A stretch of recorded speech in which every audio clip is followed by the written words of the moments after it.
미국이 철수하라고 명령했습니다. 영국도 프랑스도 전부 빠졌습니다. 그런데 한국만 남았습니다. 미사일이 날아다니는 전쟁터 한복판에서 한국 대사관이 문을 열었습니다. 강대국이 전부 도망친 그 전쟁터에서 한국이 벌인 일에 전 세계가 발칵 뒤집혔습니다. 미 국무부 30년 관료가 상원 청문회에서 증언한 충격적인 이야기를 들어보세요. 시작하기 전 구독과 좋아요, 그리고 대한민국 화이팅 댓글로 한국을 응원해주세요. 여러분, 미국 국무부 건물 7층 상황실이 발칵 뒤집혔습니다. 52기의 탄도 미사일이 동시에 공중으로 솟아올랐고 중동 전역에 산발적 폭발이 확인되고 있었습니다. 그런데 문제는 미사일이 아니었어요. 그 순간 워싱턴에서 벌어진 일이 진짜 문제였습니다. 대통령이 종전을 선언한 지 불과 3시간 만에 전쟁이 다시 터진 겁니다. 하지만 진짜 충격은 그 다음이었습니다. 강대국이 전부 철수한 전쟁터 한복판에서 단 하나의 나라만 남아 있었거든요. 그리고 그 나라가 76시간 동안 벌인 일 때문에 저는 결국 미 상원 외교위원회 청문회장에 끌려 나가게 됩니다. 제 이름은 제임스 켈러안입니다. 미 국무부 근동아시아 태평양 담당 차관보를 지낸 사람이에요. 30년간 중동 외교와 안보를 담당했고 이라크 전부터 시리아 내전, 예멘 사태까지 미국이 중동에서 벌인 거의 모든 작전에 관여했습니다. 중동이라는 단어가 붙은 위기라면 제 책상을 거치지 않은 게 없었어요. 그런 제가 한국이라는 나라 때문에 의회 앞에서 증언하게 될 줄은 꿈에도 몰랐습니다. 이야기는 대통령의 종전 선언부터 시작해야 합니다. 그날 밤 백악관 기자실에서 대통령이 연단에 섰어요. 저는 국무부 상황실에서 실시간 중계를 보고 있었습니다. 옆에는 마크 셔먼 부차관보와 중동 위기 분석팀 6명이 함께 있었죠. 대통령의 첫 마디가 나오자 마크가 커피잔을 내려놓았습니다. 손이 살짝 떨리고 있었어요. 미국은 승리했습니다. 이란전에서의 모든 군사 목표를 달성했으며 종전을 선언합니다. 상황실 안에 3초간 완전한 정적이 흘렀습니다. 그리고 6대의 전화기가 동시에 울리기 시작했어요. 런던에서, 파리에서, 도쿄에서, 리야드에서 동맹국들이 일제히 워싱턴에 확인 전화를 걸어온 겁니다. 마크 셔먼이 제 얼굴을 봤습니다. 그의 눈에 떠있는 질문은 하나였어요. 차관보님, 이거 사전 협의된 겁니까? 아닙니다. 저도 방금 처음 듣고 있어요. 사전 협의가 없었습니다. 국무부에도 펜타곤에도 주요 동맹국에게도 사전 통보 없이 터진 일방적 종전 선언이었어요. 30년간 미국 외교를 해온 저도 이런 경우는 처음이었습니다.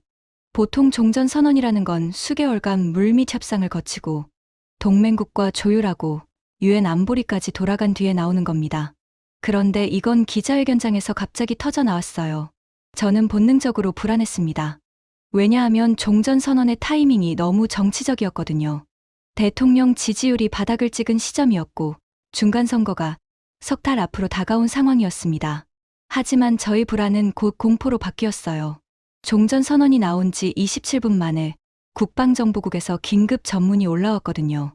이란 혁명수비대, 탄도미사일 다수 분산 기동 포착, 신규 패턴, 분석 중, 신규 패턴. 이 세 글자가 의미하는 바를 아시겠어요? 기존 데이터베이스에 없는 움직임이라는 뜻입니다.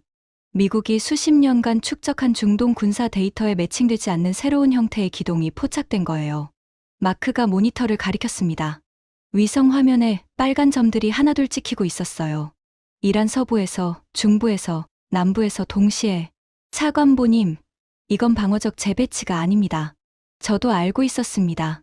이건 공격 준비 기동이었어요. 대통령이 전쟁이 끝났다고 선언하는 바로 그 순간, 이란은 전쟁을 본격적으로 시작하려 하고 있었습니다. 저는 즉시 중동 주재 각국 공관에 상황 경고를 전파하라고 지시했습니다. 동시에 펜타곤 합참에 연락해서 미 중부사령부의 실시간 데이터를 공유받기 시작했어요. 그리고 그 혼란의 한가운데에서 저는 한 가지 사실을 완전히 놓치고 있었습니다. 같은 데이터를 보고 있는 나라가 하나 더 있었다는 것을요. 미 국무부에서 중동 위기가 터지면 가장 먼저 연락하는 나라가 어딘지 아세요? 영국입니다. 그 다음이 프랑스, 독일, 이스라엘 순이에요. 일본과 호주에도 통보하죠. 한국이요? 솔직히 말씀드리겠습니다. 리스트에 없었어요. 오해하시면 안 됩니다. 한국을 싫어해서가 아닙니다. 중동 위기에서 한국이라는 나라를 떠올릴 이유 자체가 없었던 겁니다. 한국은 반도체를 잘 만들고 자동차를 잘 만들고 드라마를 잘 만드는 나라죠. 하지만 중동에서 존재감이 제로였어요. 한국군이 레바논에 평화유지군을 보내고 있다는 건 알고 있었습니다. 하지만 그건 제 관할 사안의 우선순위에서 한참 아래에 있는 항목이었어요. 쉽게 말해 한국은 제가 중동 체스판을 볼 때 시야에 들어오지 않는 말이었습니다. 그런데 종전선언 이후 36시간 동안 벌어진 일들이 저를 뒤흔들기 시작했어요. 첫 번째 보고는 별것 아닌 것처럼 올라왔습니다.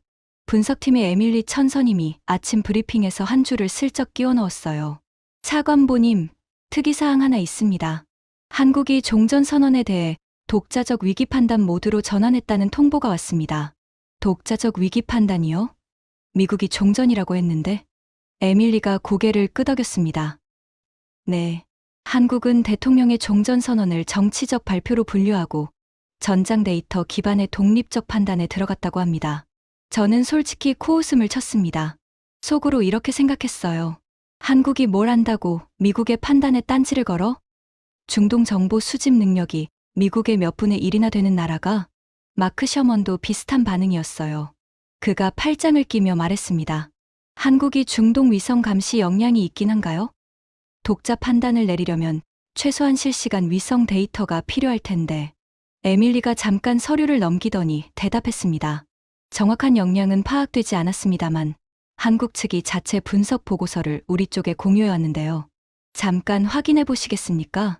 저는 별 기대 없이 고개를 끄덕였습니다. 에밀리가 화면에 한국 측 분석 자료를 띄웠어요. 그리고 저는 의자에서 상체를 앞으로 숙였습니다. 한국의 분석 보고서에는 이란 혁명수비대의 미사일 이동 패턴을 군사, 타격이 아닌 도시 기능 붕괴 전략으로 판단한다는 결론이 담겨 있었어요. 개별 미사일의 궤적이 아니라 52기가 동시에 착탄했을 때 도시 전체가 어떻게 마비되는지를 분석한 겁니다. 공항, 통신 중계시설, 교통허브, 병원 인접 구역. 한국은 미사일 타격점을 하나하나 분석한 게 아니라 타격 후에 도시라는 유기체가 어떤 순서로 죽어가는지를 예측해 놓은 거였어요. 솔직히 소름이 돋았습니다. 왜냐하면 우리 국방정보국은 아직 이 미사일들의 이동 패턴을 위협으로 분류하지도 못한 상태였거든요. 신규 패턴이라서 기존 알고리즘이 분석을 완료하지 못하고 있었어요. 미국이 아직 읽지 못한 데이터를 한국은 이미 해석을 끝내고 우리한테 보내준 겁니다. 하지만 저는 그 순간에도 인정하고 싶지 않았어요. 우연이라고 생각했습니다. 아니면 한국이 우리 데이터를 참고해서 거기에 살을 붙인 거라고요. 미국의 정보력을 한국이 앞섰다는 건 제 30년 경력이 부정되는 것과 같았으니까요. 저는 에밀리에게 말했습니다. 참고만 해두세요. 우리 분석이 완료되면 비교해 봅시다. 그리고 다음 안건으로 넘어갔어요. 그 안건이 뭐였냐면 미국 대사관 철수 계획이었습니다. 상황이 악화되고 있었거든요. 이란 쪽에서 보복 공격 가능성이 높아지고 있었고 저는 중동 주재 미국 공관의 비필수 인력 철수를 건의해야 했습니다. 영국도 프랑스도 비슷한 판단을 하고 있었어요. 마크가 철수 대상 공관 리스트를 펼쳤습니다. 이라크, 시리아, 레바논, 이란 주변국 순서로 우선순위가 매겨져 있었어요. 차관보님, 테헤란 주재 공관부터 시작합니다. 자국민 긴급 철수 프로토콜 가동하겠습니다. 그래요. 미해병대 경비대 증원하고 특수작전 헬기 대기시키세요. 저는 철수 명령서에 서명했습니다. 그게 제 권한이고 제 의무였어요. 미국 시민을 위험에서 빼내는 것. 그건 당연한 일이죠. 그런데 서명을 하면서 한 가지 생각이 스쳤어요. 문득 한국은 어떻게 하려나 하는 생각이요. 아까 그 독자적 위기 판단이라는 게 걸렸거든요. 에밀리에게 물었습니다. 한국 공관은 철수 계획 있나요? 에밀리가 고개를 저었습니다. 아직 철수 관련 통보는 없습니다. 그때는 별로 신경 쓰지 않았어요. 아마 우리보다 좀 늦게 결정하겠지 라고 생각했습니다. 한국 정도 규모의 나라가 미국보다 빠르게 움직일 리가 없다고요. 제가 얼마나 오만했는지 그 대가를 얼마나 혹독하게 치르게 되는지는 그로부터 정확히 하루 뒤에 알게 됩니다. 폭격이 시작된 건 다음 날 저녁이었습니다. 이란 혁명수비대와 상대편 사이에 미사일이 교차하기 시작했고 테헤란 시내 곳곳에서 폭발음이 울렸어요. 국무부 상황실에는 24시간 비상근무 체제가 가동됐습니다. 모니터 12대가 전부 중동 지도로 바뀌어 있었고 빨간 점들이 실시간으로 깜빡이고 있었어요. 각 점 하나가 폭발 하나였습니다. 저는 커피를 3잔째 마시고 있었어요. 손이 미세하게 떨리고 있었는데 카페인 때문인지 긴장 때문인지 구분이 안 됐습니다. 그때 에밀리 천이 다급하게 뛰어왔어요. 차관보님, 외국 공관 지구에 미사일이 떨어졌습니다. 어디? 그녀가 화면을 가리켰습니다. 좌표를 확인하고 그 좌표 위에 겹쳐진 건물을 확인하는데 3초가 걸렸어요. 한국 대사관입니다. 한국 대사관 외벽이 미사일 파편에 의해 파손됐고 주변 건물 2채가 완전히 무너졌다는 보고였습니다. 본관에도 구조적 손상이 발생했어요. 저는 잠깐 생각했습니다. 한국 대사관이 맞았으면 이제 한국도 철수하겠구나. 당연히 그럴 거라고 생각했어요. 자기 대사관이 폭격을 당했는데 남아있을 나라가 어디 있겠습니까? 그런데 10분 뒤에 올라온 보고가 저를 의자에서 일어서게 만들었습니다. 에밀리가 헤드셋을 벗으며 저를 바라봤어요. 그녀의 표정이 이상했습니다. 놀라움도 아니고 두려움도 아니고 뭔가를 이해하지 못하겠다는 얼굴이었어요.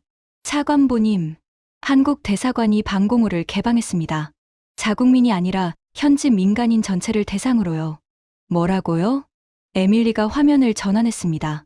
현장 감시 카메라에서 잡힌 영상이었어요. 화질이 좋지 않았지만 벌어지고 있는 일은 또렷했습니다. 한국 대사관 직원들이 건물 밖으로 뛰어나가고 있었어요. 폭발 먼지가 채 가라앉지 않은 거리로요. 그리고 교민들만 데리고 들어온 게 아니라 대사관 주변에 있던 이란 시민들까지 안으로 끌어들이고 있었습니다. 저는 화면을 멍하니 바라봤습니다. 한 한국인 직원의 왼팔에 피가 흐르고 있었어요. 파편에 다친 게 분명했습니다. 그런데 그 사람은 자기 상처를 돌보지 않고 이란 노인의 어깨를 잡고 건물 안으로 이끌어가고 있었어요. 마크 셔먼이 옆에서 같은 화면을 보고 있었습니다. 그가 낮은 목소리로 말했어요. 켈러한 차관보님, 우리 대사관은 지금 문을 잠그고 있습니다. 알고 있었어요. 그게 매뉴얼이니까요. 공관 피격 시 즉시 봉쇄, 자국 시설, 자국 국민, 자국 이익 순서로 보호. 어느 나라든 마찬가지예요. 비난할 일도 아닙니다. 그런데 한국은 문을 열었어요. 자기들도 맞은 상태에서요. 에밀리가 추가 보고를 읽었습니다. 한국 대사관 지하 방공호 수용 현황. 현재 152명. 최대 수용 인원 130명 초과. 이란 아동, 이라크 난민 아동 우선 수용. 한국 교민은 안내 업무에 투입 중. 130명 정원에 152명을 넣었다고요? 한국 교민은 밖에서 안내를 하고 있고, 네, 어린이를 먼저 넣고 노인과 부상자를 그 다음 일반 민간인을 마지막으로 수용하고 있습니다. 국적 불문입니다. 저는 의자에 도로 앉았습니다. 등이 의자에 닿는 순간 등줄기가 서늘한 게 느껴졌어요. 이건 제가 알고 있는 외교 매뉴얼에 없는 행동이었습니다. 30년간 중동 위기를 담당하면서 공관이 피격된 사례를 수십 건 봤지만 피격 당사자가 자국 이외의 민간인을 위해 시설을 개방한 건 한 번도 본 적이 없었어요. 한 번도요. 그리고 그날 밤 2번째 충격이 왔습니다. 우리 철수 작전이 시작됐어요. 미 해병대 특수작전 헬기가 테헤란에 투입돼서 대사관 직원과 자국민을 빼내기 시작했습니다. 영국도 프랑스도 비슷한 시간에 철수를 개시했어요. 모든 게 매뉴얼대로 진행되고 있었습니다. 그런데 철수 작전 과정에서 문제가 생겼어요. 우리 헬기에 타지 못한 미국인이 있었습니다. 7명이었어요. 대사관에서 좀 떨어진 지역에 있던 민간인들이었는데 도로가 파괴돼서 대사관까지 이동이 불가능했던 겁니다. 헬기를 추가 투입할 수도 있었지만 전장 상황이 너무 위험해서 추가 비행이 승인되지 않았어요. 에밀리가 보고했습니다. 차관보님, 미국인 7명이 철수에 합류하지 못했습니다. 현재 위치 확인 중인데요. 이동 가능한 경로 있나요? 확인 중입니다. 그런데 그 7명이 어디로 이동했는지 방금 파악했습니다. 어디? 에밀리가 잠깐 멈칫했어요. 그리고 말했습니다. 한국 대사관입니다.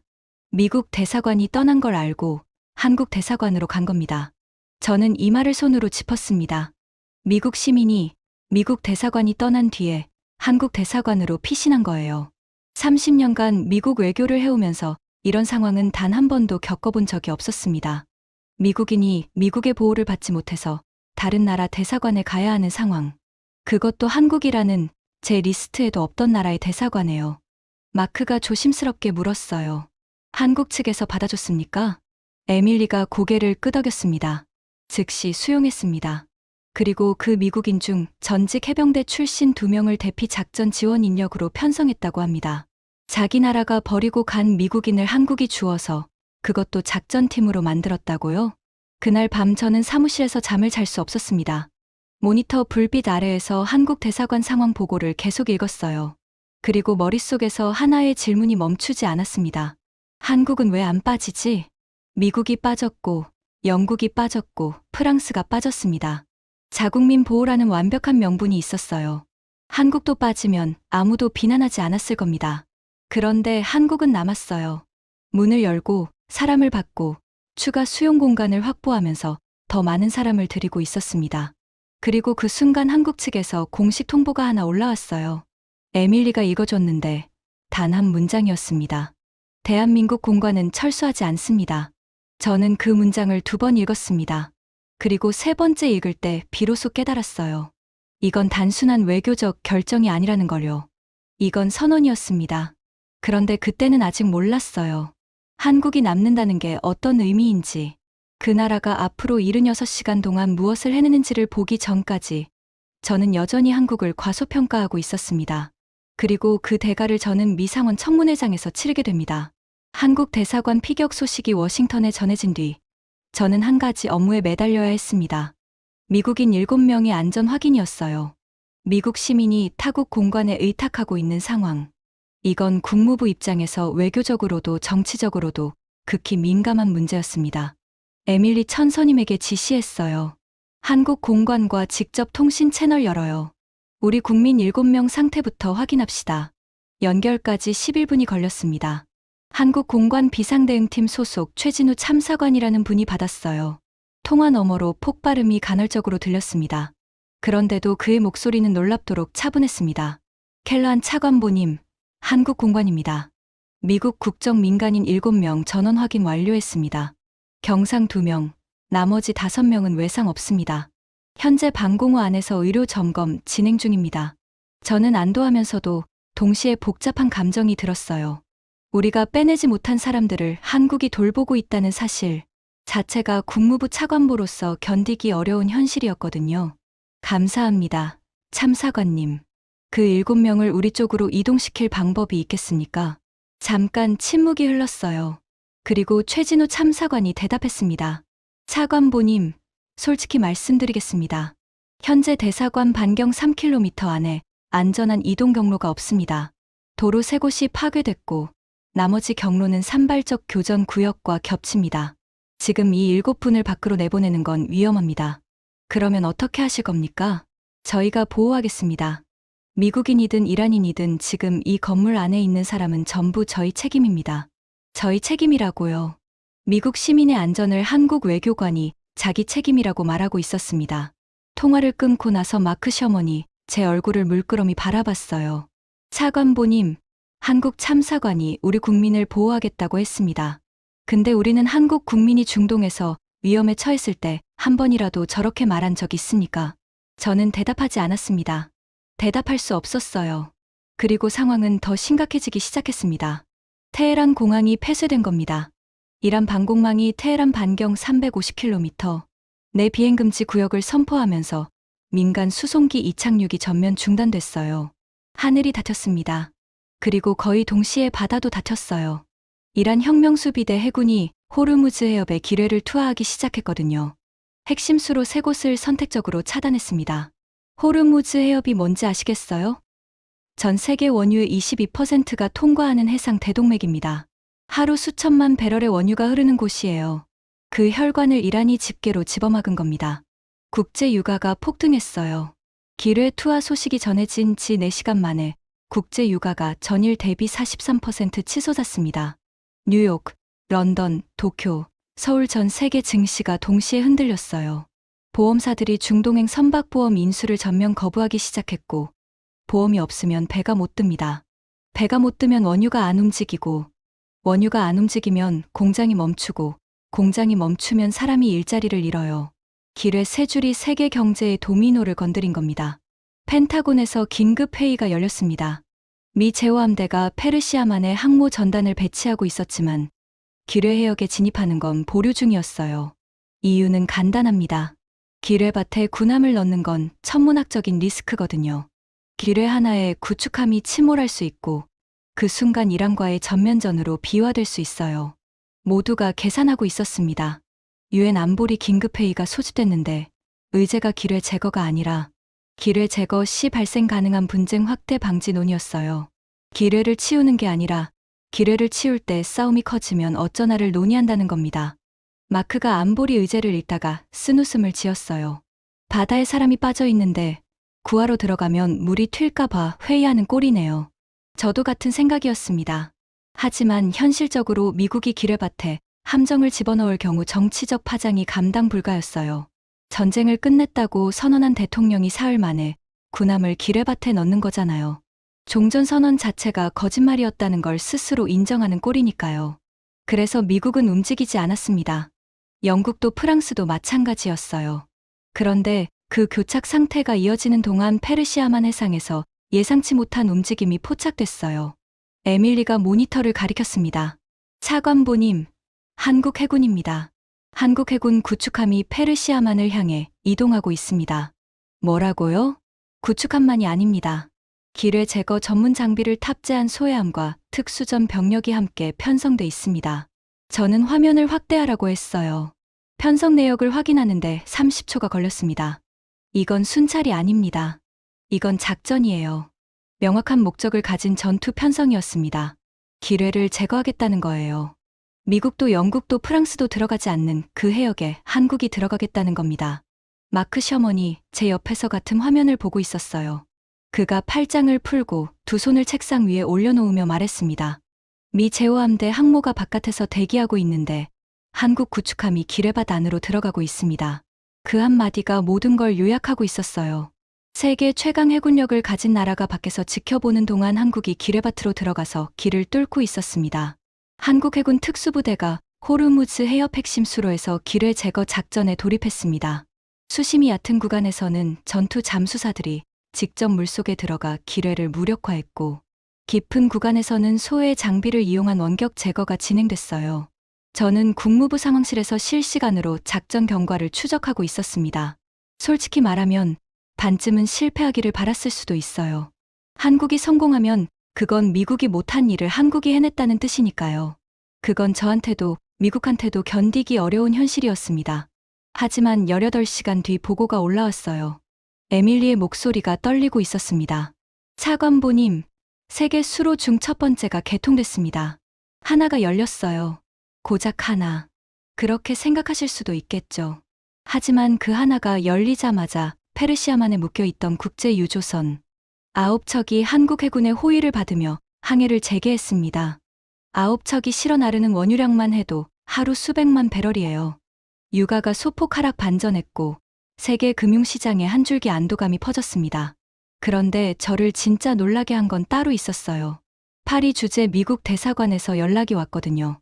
나토 본부가 있는 브뤼셀에서 비공식 문의가 들어왔다는 겁니다. 한국이 기뢰 제거에 어떤 장비를 쓰고 있는지 나토에서 확인하고 싶어 합니다. 나토가 한국의 기술을 묻고 있다. 그것도 비공식으로. 공식적으로 물으면 나토가 한국 기술에 의존하고 있다는 걸 인정하는 꼴이 되니까 비공식으로 물어본 거예요. 저는 그 보고를 읽고 한동안 아무 말도 하지 못했습니다. 하지만 바다 문제는 시작에 불과했어요. 진짜 위기는 육지에서 벌어지고 있었습니다. 강대국들이 빠지면서 테헤란에 남겨진 사람들 문제였어요. 미국이 빠졌습니다. 영국이 빠졌습니다. 프랑스가 빠졌습니다. 모두 자국민을 데리고 떠났어요. 당연한 거죠. 누가 비난하겠습니까? 그런데 모든 나라가 자국민을 빼고 나면 거기에 누가 남는지 아세요? 국적이 애매한 이중국적자, 비자가 만료된 체류자, 강대국 여권이 없는 제3세계 시민들, 서류를 잃어버린 난민들, 어느 대사관에서도 우선순위에 오르지 못하는 사람들이 남습니다. 에밀리가 테헤란 잔류 외국인 현황 보고서를 올렸어요. 숫자를 보는 순간 위장이 뒤틀리는 것 같았습니다. 확인된 잔류 외국인만 1200명 이상입니다. 이 중 강대국 여권 보유자는 120명 미만이고 나머지는 이라크, 아프가니스탄, 방글라데시, 파키스탄, 소말리아 출신입니다. 1200명이 갇혀 있다고요? 공항은 폐쇄 상태고 육로도 대부분 차단돼 있습니다. 이 사람들을 빼낼 수 있는 나라가 사실상 없는 상황입니다. 마크가 조용히 말했어요. 우리가 추가 작전을 할 수 있습니까? 저는 고개를 저었습니다. 대통령이 종전을 선언한 상태에서 테헤란에 다시 군사 자산을 투입하는 건 정치적으로 불가능했어요. 의회 승인도 필요했고 무엇보다 종전 선언을 스스로 뒤집는 꼴이 되니까요. 그때 에밀리가 또 한 번 예상치 못한 보고를 올렸습니다. 차관보님, 한국 공관에서 통보가 왔습니다. 뭐라고 하던가요? 에밀리가 화면을 읽었어요. 대한민국은 테헤란 잔류 교민 전원 및 공관 보호 요청, 외국 민간인에 대한 대피 작전을 개시합니다. 작전 기한 76시간. 76시간이요? 공항이 닫혀 있고 하늘에 미사일이 날아다니고 도시 곳곳에서 교전이 벌어지는데 3일 만에 수백 명을 빼내겠다고요? 저는 솔직히 무모하다고 생각했습니다. 군사 대국도 아닌 나라가 전장 한복판에서 이런 규모의 대피 작전을. 미국도 자국민 빼는데 헬기 여러 대 해병대까지 투입했는데 한국이 외국인까지 포함해서 전원 대피를 한다고요? 마크 셔먼이 나직하게 말했어요. 성공할 수 있을까요? 모르겠어요. 하지만 한국은 시작했습니다. 그리고 저는 76시간 동안 모니터 앞에서 한국의 작전을 지켜보게 됩니다. 그것이 제 30년 경력에서 가장 긴, 그리고 가장 치욕적인 시간이 될 줄은 그때 몰랐습니다. 한국의 대피 작전이 시작됐습니다. 저는 국무부 상황실에서 24시간 체제로 경과를 추적했어요. 우리 국민 7명이 한국 공관에 있었으니 당연히 추적해야 했고, 솔직히 개인적인 궁금증도 있었습니다. 과연 될까 하는. 첫 번째 문제는 공항이었어요. 테헤란 공항은 폐쇄 상태였고 이란 방공망이 비행금지 구역을 선포한 상태였습니다. 하늘이 완전히 닫혀 있는데 어떻게 사람을 빼내겠다는 건지. 그런데 한국은 방법을 찾았어요. 아니, 만들었다는 게 정확한 표현입니다. 에밀리가 보고했어요. 차관보님, 한국이 이란 측과 독자적으로 교섭해서 인도주의 목적의 제한적 공항 사용 허가를 얻어냈습니다. 뭐라고요? 이란이 허가를 줬다고요? 네. 한국 측이 이건 군사작전이 아니라 인도주의 대피 작전이라는 명분으로 교섭했고, 이란도 자국 민간인 피해를 줄이고 싶은 입장이라 응한 것 같습니다. 저는 입이 벌어졌어요. 미국은 이란과 직접 교섭할 수 있는 채널 자체가 거의 없었습니다. 수십 년간 적대 관계였으니까요. 그런데 한국은 이란과 대화가 가능한 위치에 있었고, 그 관계를 활용해서 하늘길의 틈을 만들어낸 겁니다. 하지만 공항까지 가는 길을 여는 건 또 다른 문제였어요. 도시 곳곳이 파괴된 상태에서 안전한 이동 경로를 확보해야 했거든요. 한국 특별 대피팀은 도시를 구역별로 나눠서 각 구역에서 공항까지의 최적 경로를 실시간으로 갱신하는 시스템을 돌렸습니다. 위성 데이터와 현장 정찰을 결합해서 어느 길이 막혔고 어느 길이 안전한지를 시간 단위로 판단한 거예요. 저는 그 시스템의 데이터 흐름을 보면서 속으로 감탄하지 않을 수 없었습니다. 이건 미 중부사령부가 이라크전에서 쓰던 전술 이동 최적화 시스템과 구조가 비슷했어요. 아니, 어떤 면에서는 더 정교했습니다. 왜냐하면 미군 시스템은 군인의 이동을 위해 설계된 거고, 한국 시스템은 민간인, 그것도 어린이와 노인과 부상자를 포함한 민간인의 이동을 위해 설계된 거였으니까요. 군인은 뛰라고 하면 뜁니다. 하지만 3살짜리 아이를 아는 이란 어머니에게 뛰라고 할 수는 없잖아요. 한국의 시스템은 그 차이를 반영하고 있었어요. 이동 속도를 일반 성인이 아니라 노약자 기준으로 설정하고 경로마다 휴식 지점과 의료 지원 포인트까지 표시해 놓은 겁니다. 대피는 순서대로 진행됐습니다.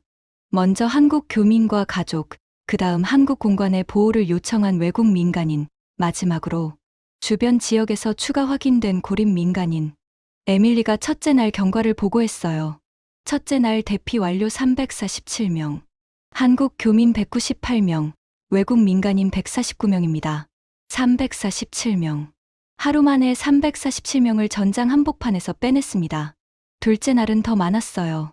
도시 외곽에서 추가로 확인된 고립자들까지 포함해서 438명이 대피했습니다. 그 중에는 우리 미국인 7명도 포함돼 있었어요. 한국 측이 가장 안전한 이동창을 확보한 시점에 미국인들을 우선적으로 포함시킨 겁니다. 에밀리가 그 사실을 보고했을 때 저는 한동안 천장을 올려다봤습니다. 한국이 미국인까지 빼주고 있었어요. 우리가 빼내지 못한 우리 국민을요. 셋째 날이 가장 위험했습니다. 남은 사람들은 가장 접근이 어려운 지역에 흩어져 있었거든요. 도시 상황은 시간이 갈수록 악화되고 있었고 산발적 교전이 대피 경로 근처까지 번지고 있었어요. 한국팀은 셋째 날 밤까지 수색을 멈추지 않았습니다. 제가 그 보고를 읽으면서 가장 놀란 건 수색범이었어요. 한국 대사관 반경이 아니라 테헤란시 전체를 구역별로 빗질하고 있었거든요.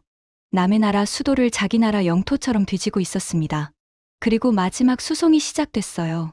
한국 공군 수송기가 이란 측과 협의된 제한적 비행창을 통해 테헤란에 진입했습니다. 수송기는 3차례 왕복했어요. 한 번에 기체가 실어 나를 수 있는 최대 인원을 태웠고 포화 상태의 기내에서 사람들은 의자도 없이 바닥에 앉아 이동했습니다. 76시간이 끝났을 때 에밀리가 최종 보고를 읽었어요. 그녀의 손이 미세하게 떨리고 있었습니다. 제가 처음 보는 모습이었어요. 10년간 국무부 분석관으로 일하면서 이란 핵 협상 데이터도 시리아 화학무기 보고서도 덤덤하게 읽던 사람이거든요.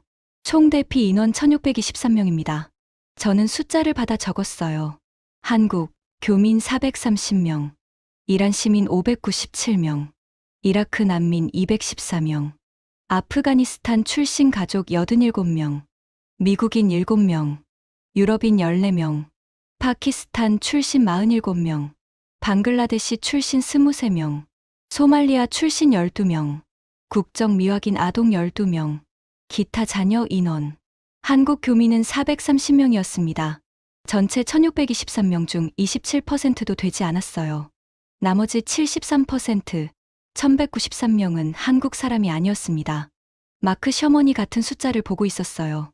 그가 아무 말 없이 자리에서 일어나 창가로 걸어갔습니다. 워싱턴 야경이 내려다 보이는 그 창가에서 한참을 서 있다가 등을 돌린 채 말했어요. 차관보님, 우리가 빼낸 건 몇 명이었죠? 미국 시민 312명입니다. 전원 자국민이었고요. 312대에 1623점, 우리는 자국민 312명을 빼냈고 한국은 다국적 민간인 1623명을 빼냈습니다. 그리고 우리 312명 작전에는 해병대, 특수작전 헬기와 특수부대가 투입됐어요. 한국은 대사관 직원들과 소규모 특별팀으로 그보다 5배가 넘는 인원을 빼낸 겁니다. 저는 그 숫자를 워싱턴 야경을 배경으로 한참 들여다봤습니다. 30년간 미국 외교를 해오면서 이런 비교를 당한 적이 없었어요. 아니, 비교 대상이 될 거라고 생각조차 한 적이 없었습니다. 한국이라는 나라와요. 1623명 대피 소식이 국제 언론에 보도되기 시작한 건 수송기가 이란을 빠져나온 직후였습니다. 처음에는 작은 속보였어요. 그런데 대피 인원 구성이 알려지면서 기사의 톤이 완전히 바뀌었습니다. 한국이 자국민만 빼낸 게 아니라 1000명 넘는 외국 민간인을 함께 대피시켰다는 사실이 퍼지면서 전 세계 뉴스 편집국이 동시에 움직인 거예요. 저는 그날 아침 국무부 사무실에 출근하자마자 분위기가 달라진 걸 느꼈습니다. 복도에서 마주치는 직원들이 저를 피하고 있었어요. 눈을 안 마주치더라고요. 중동 담당 차관보가 철수를 결정했는데 한국은 남아서 미국인까지 구했다. 그 사실이 건물 안에 이미 퍼져 있었습니다. 첫 번째 전화는 상원 외교위원장 사무실에서 왔어요. 켈러한 차관보. 외교위원장님이 통화를 원하십니다. 저는 수화기를 들었습니다. 밥 코닝 위원장의 목소리가 차갑게 들려왔어요. 켈러한, 한국이 테헤란에서 뭘 한 건지 뉴스에서 보고 있네. 미국인 7명이 한국 대사관에서 구출됐다는데 이거 사실인가? 사실입니다. 위원장님. 우리 대사관은 그때 어디 있었나?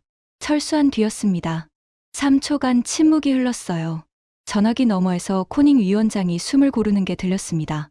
다음 주 화요일 청문회에 출석해. 비공개 청문회가 될 거야. 미국이 왜 철수했고 한국은 왜 남았는지 설명할 준비를 해. 전화가 끊겼습니다. 마크 셔먼이 사무실 문 앞에 서 있었어요. 통화 내용을 짐작한 듯한 표정이었습니다. 청문회입니까? 네. 다음 주 화요일이에요. 마크가 잠깐 생각하더니 물었어요. 뭐라고 답변하실 겁니까? 아직 모르겠어요. 그때까지만 해도 저는 청문회가 외교적 절차의 하나라고 생각했습니다. 불편하지만 넘어갈 수 있는 수준이라고요. 하지만 청문회 전에 한 가지가 더 터졌어요. 한국의 정밀 타격 보고가 올라온 겁니다. 한국이 반격에 나섰다는 보고는 대피 작전 종료 직후부터 조금씩 올라오고 있었습니다. 저는 처음에 보복 타격 정도로 생각했어요. 대사관이 폭격당했으니 비례적 대응 차원의 타격을 할 거라고요. 그런데 올라오는 데이터를 보면서 제 생각이 완전히 바뀌었습니다. 에밀리가 타격 결과 분석을 브리핑했어요. 차관보님, 한국의 첫 번째 타격 대상은 미사일 기지도 발사대도 아니었습니다. 이란 혁명수비대의 지휘 통신 중계망이었습니다. 지휘 중계망부터 쳤다고요? 네. 미사일을 부수기 전에 미사일에게 명령을 내리는 선을 먼저 끄는 겁니다. 저는 의자 등받이에 기댔어요. 이건 교과서적인 작전이었습니다. 머리와 손을 잇는 신경을 먼저 자르는 거예요. 손에 칼을 쥐고 있어도 뇌에서 명령이 내려오지 않으면 그 칼은 휘둘러지지 않으니까요. 하지만 진짜 놀라운 건 그 다음이었어요. 에밀리가 타격 상세 보고를 읽기 시작했습니다. 첫 번째 중계시설 파괴 확인, 두 번째 파괴 확인, 세 번째 중계시설 타격인데요. 그녀가 멈췄어요. 모니터를 자세히 들여다보더니 고개를 돌려 저를 봤습니다. 차관보님, 세 번째 시설은 건물이 멀쩡합니다. 옥상에 설치된 통신 안테나만 정확히 파괴됐습니다. 건물은 살리고 안테나만 날렸다고요? 네. 건물 내부에 인원이 있을 가능성을 고려해서 건물 자체는 보존하고 통신 기능만 제거한 것으로 판단됩니다. 저는 숨을 내쉬었습니다. 이건 단순한 정밀 타격이 아니에요. 여러분, 이게 얼마나 어려운 일인지 아시겠어요? 미식축구로 치면 하프라인에서 엔드존 구석 꼭대기에 공을 꽂는 정밀도입니다. 기술적으로 가능한 나라 자체가 세계의 5손가락 안에 들어요. 미국, 이스라엘, 그리고 이제 한국이 그 안에 들어간 겁니다. 두 번째 단계는 발사 준비 시설이었어요. 미사일에 연료를 주입하고 궤도 데이터를 입력하는 시설인데 한국은 이 시설의 연료 저장 구역만을 타격했습니다. 미사일 본체를 부수면 폭발 파편이 주변으로 퍼질 위험이 있으니까 미사일은 건드리지 않고 연료만 제거한 거예요. 총알을 부수는 게 아니라 화약만 빼낸 셈이었습니다. 세 번째 단계에서 한국의 장거리 요격 체계가 투입됐습니다. 이란의 이동식 발사 차량 16대 중 13대를 무력화했는데 여기서 제가 정말 할 말을 잃은 게 있어요.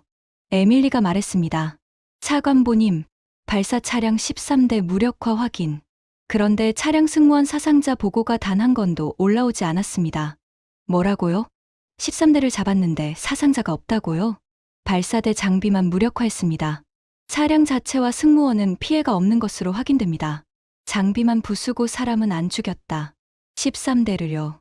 마크 셔먼이 의자를 끌어당기며 모니터를 가까이 들여다봤어요. 그리고 나직하게 말했습니다. 차관보님, 이건 전쟁이 아닙니다. 수술이에요. 외과 수술. 맞았어요. 환자의 몸은 살리면서 종양만 도려내는 외과 수술. 한국은 이란의 전쟁 수행 능력을 제거하면서 이란 사람은 죽이지 않은 겁니다. 저는 펜타곤에 확인 요청을 넣었습니다. 미 중부사령부 정보분석팀에서 한국의 타격 결과를 독립적으로 검증해달라고요. 이건 국무부 차관보의 관할은 아니었지만 저는 직접 확인하고 싶었어요. 이게 진짜인지. 검증 결과가 돌아오는데 8시간이 걸렸습니다. 펜타곤 분석 보고서의 핵심 문단을 에밀리가 읽었어요. 한국군의 이란 혁명수비대 무력화 작전 분석 결과, 지휘 통신 체계, 발사 기반 해상 퇴로, 전자전 영역을 동시에 타격하는 다차원 동시 작전으로 평가됨. 미 중부사령부의 이란전 초기 6일간 달성한 전략적 효과와 비교 시 한국의 작전 효율은 약 45배 높은 것으로 산출됨. 45배요. 저는 그 숫자를 3번 확인했습니다. 미국이 6일 걸려서 달성한 효과를 한국이 하루 만에, 그것도 45배 효율로 달성했다는 겁니다. 이건 단순히 무기가 좋아서 나오는 숫자가 아니에요. 미국은 넓은 지역을 대량으로 타격하는 방식이었고, 한국은 핵심만 골라서 제거하는 방식이었어요. 같은 양의 화력을 쓰더라도 어디를 치느냐에 따라 결과가 완전히 달라지는 거죠. 미국이 숲 전체에 불을 질렀다면 한국은 나무 뿌리 3개만 잘라서 숲을 멈춰 세운 겁니다. 그리고 이란 혁명수비대 지휘부가 연락 두절 상태에 빠졌다는 보고가 올라왔습니다. 한국의 반격이 시작된 지 22시간도 되지 않아서요. 연락 두절.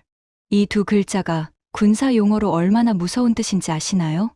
지휘부가 연락 두절이라는 건 뇌가 몸에서 분리됐다는 뜻이에요. 명령을 내릴 수 없고 상황을 파악할 수 없고 누가 살아있고 누가 없는지도 모르는 상태. 수만 명의 병력이 있어도 지휘부가 침묵하면 그 군대는 거대한 고철 더미에 불과합니다. 에밀리가 마지막으로 한 줄을 추가했어요. 한국의 전체 작전에서 확인된 민간인 피해율은 0.3%입니다. 이는 미 중부사령부의 이란전 초기 작전 민간 피해율 4.7%의 15분의 1 수준입니다. 0.3%. 마크 셔먼이 그 숫자를 보고 한참을 말이 없었습니다. 그러다가 천천히 입을 열었어요. 차관보님, 우리가 못한 게 3가지예요. 전장 데이터를 먼저 읽지 못했고, 민간인을 먼저 빼내지 못했고, 적의 능력을 민간 피해 없이 제거하지 못했습니다. 한국은 3가지를 전부 해냈고요. 저는 아무 말도 하지 않았어요. 할 말이 없었습니다. 그리고 저는 알고 있었습니다. 다음 주 화요일 청문회에서 제가 들을 질문이 정확히 무엇인지를요. 왜 미국은 철수했고 한국은 남았습니까? 그 질문에 대한 답을 찾기 위해 저는 며칠 밤을 뜬 눈으로 보냅니다. 그리고 그 답을 찾는 과정에서 한국이라는 나라에 대해 제가 몰랐던, 아니, 알려고 하지 않았던 진실과 마주하게 됩니다. 화요일이 왔습니다. 상원 러셀 빌딩 216호실. 비공개 청문회장이었어요. 방 안에는 외교위원회 소속 상원의원 9명이 반원형으로 앉아 있었고, 그 맞은편 낮은 자리에 제가 홀로 앉았습니다. 30년간 미국 외교를 해온 사람이 국회 앞에서 증언하는 건 처음이 아니에요. 하지만 이날은 달랐습니다. 왜냐하면 저는 미국이 잘한 일을 설명하러 온 게 아니라 미국이 못한 일을 설명하러 왔으니까요. 밥 코닝 위원장이 안경을 고쳤으며 첫 질문을 던졌습니다. 켈러한 차관보, 단도직입적으로 묻겠네. 미국 시민 7명이 한국 대사관에서 구조됐어. 이건 대한민국이 미국 시민을 보호했다는 뜻이야. 미합 중국 국무부가 자국민 보호에 실패해서 동맹국이 대신했다는 뜻이기도 하고. 어떻게 이런 일이 벌어진 건가? 위원장님, 철수 결정은 현장 위험도 평가에 기반한 것이었습니다. 추가 헬기 투입이 승인되지 않은 건 전장 상황의 위험도가 허용 기준을 초과했기 때문입니다. 코닝 위원장이 서류를 내려놓았어요. 한국은 같은 전장에서 1623명을 빼냈네. 위험도가 허용 기준을 초과한 그 전장에서 말이야. 한국은 어떻게 가능했고 미국은 왜 불가능했나? 저는 준비한 답변을 꺼내려 했습니다. 작전 규모의 차이, 정치적 제약, 종전선언 이후 재투입의 어려움. 논리적으로 완벽한 답변이었어요. 며칠 밤을 새워가며 만든 거니까요. 그런데 입이 떨어지지 않았습니다. 왜냐하면 그 순간 제 머릿속에 떠오른 건 논리가 아니라 장면이었거든요. 한국 대사관 감시 카메라에 잡힌 그 장면. 왼팔에 피를 흘리면서 이란 노인을 끌어안고 건물 안으로 뛰어가던 한국인 직원. 그 장면이 며칠째 제 머릿속을 떠나지 않고 있었어요. 옆에 앉은 테네시주 상원의원 다이앤 폴리가 마이크를 당겼습니다. 차관보, 제가 다른 각도에서 묻겠어요. 한국 대사관은 피격된 뒤에 문을 열어서 외국인을 받았어. 우리 대사관은 같은 상황에서 문을 잠갔지. 매뉴얼대로라고 했나? 그러면 묻겠어. 한국은 매뉴얼이 없는 나라인가? 아니면 매뉴얼보다 더 높은 기준이 있는 나라인가? 저는 물을 한 모금 마셨습니다. 손이 떨리지 않도록 잔을 꽉 잡았어요. 상원의원님, 솔직하게 말씀드리겠습니다. 청문회장이 조용해졌어요. 저는 30년간 중동 외교를 해왔습니다. 그 30년 동안 저는 한 번도 한국을 중동의 주요 플레이어로 생각한 적이 없었습니다. 우리 위기 대응 연락 리스트에 한국은 없었어요. 영국, 프랑스, 독일, 이스라엘, 일본은 있었지만 한국은 없었습니다. 한국이라는 나라를 중동 체스판에서 아예 보지 않았던 겁니다. 코닝 위원장이 고개를 살짝 앞으로 숙였어요. 그런데 이번 사태에서 가장 먼저 전장 데이터를 정확하게 읽은 나라가 한국이었습니다. 미국이 아니라요. 우리 국방정보국이 신규 패턴이라서 분석을 못 끝내고 있을 때 한국은 이미 도시 기능 붕괴 전략이라는 결론을 내리고 우리한테 보고서를 보내왔어요. 종전선언이 나온 지 23분 만에 독자적 위기 판단에 들어간 나라입니다. 저는 숨을 고르고 이어 말했습니다. 대사관이 피격됐을 때 우리는 문을 잠갔고 한국은 문을 열었습니다. 우리가 철수할 때 한국은 남았습니다. 우리가 못 빼낸 미국인 7명을 한국이 걷어서 보호했고 76시간 만에 1623명을 전장에서 빼냈습니다. 그중 73%가 한국인이 아니었어요. 그리고 호르무즈 해협에서 미 제호 함대가 밖에서 대기하는 동안 한국 해군이 기뢰밭에 들어가서 항로를 열었습니다. 한국의 정밀 타격은 미 중부사령부 작전 대비 45배 효율을 보였고 민간 피해율은 우리의 15분의 1이었습니다. 청문회장이 완전히 조용해져 있었습니다. 상원의원 9명이 저를 바라보고 있었어요. 한 명은 펜을 들고 있다가 멈춘 상태였고 코닝 위원장은 안경 너머로 저를 직시하고 있었습니다. 저는 마지막 말을 이었어요. 위원장님이 물으셨습니다. 왜 미국은 철수했고 한국은 남았냐고.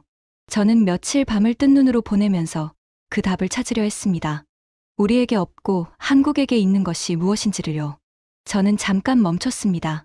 그리고 제가 찾은 답을 말했어요. 청문회를 준비하면서 한국의 역사를 처음으로 제대로 찾아봤습니다.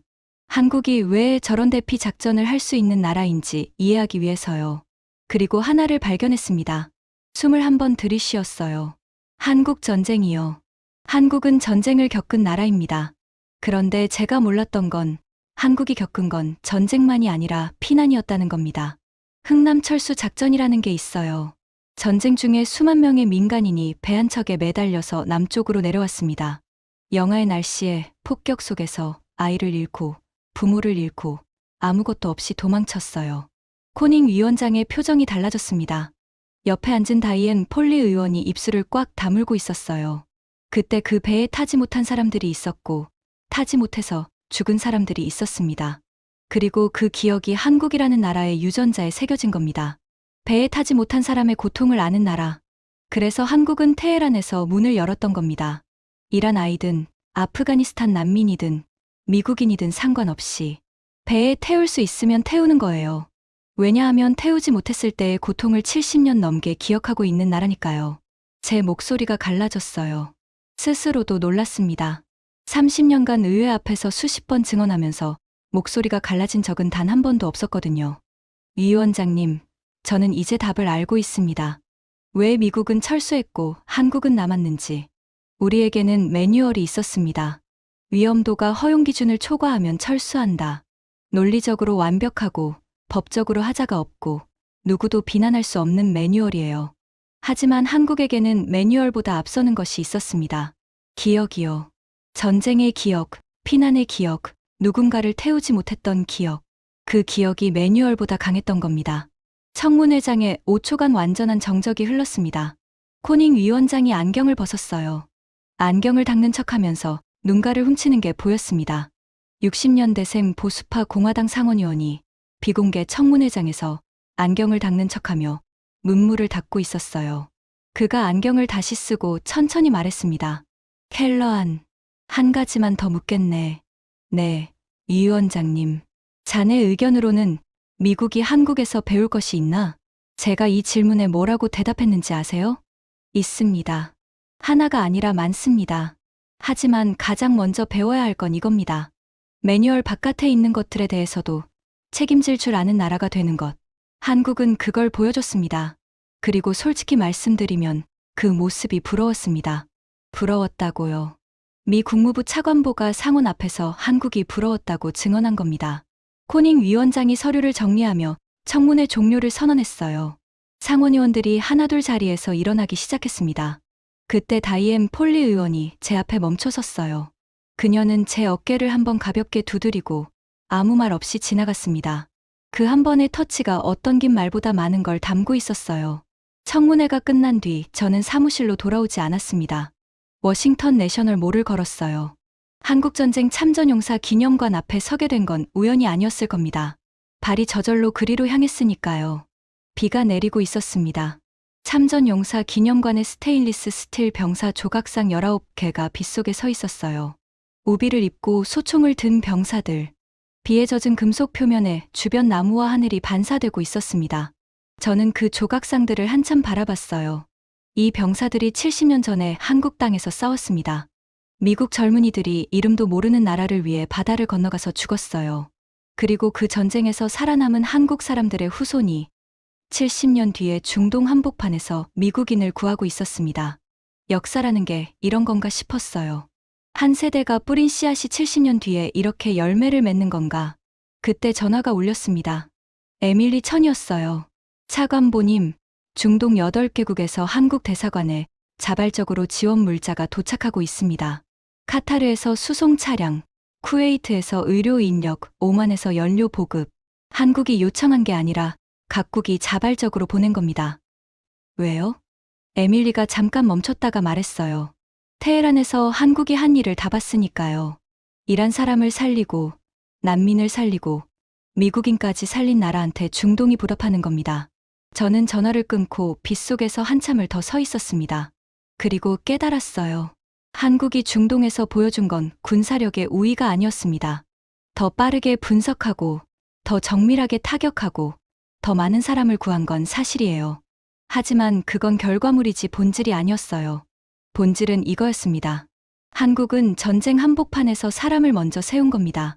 파괴하기 전에 보호했고, 타격하기 전에 대피시켰고, 승리를 선언하기 전에 모든 사람이 살아있는지를 먼저 확인했어요.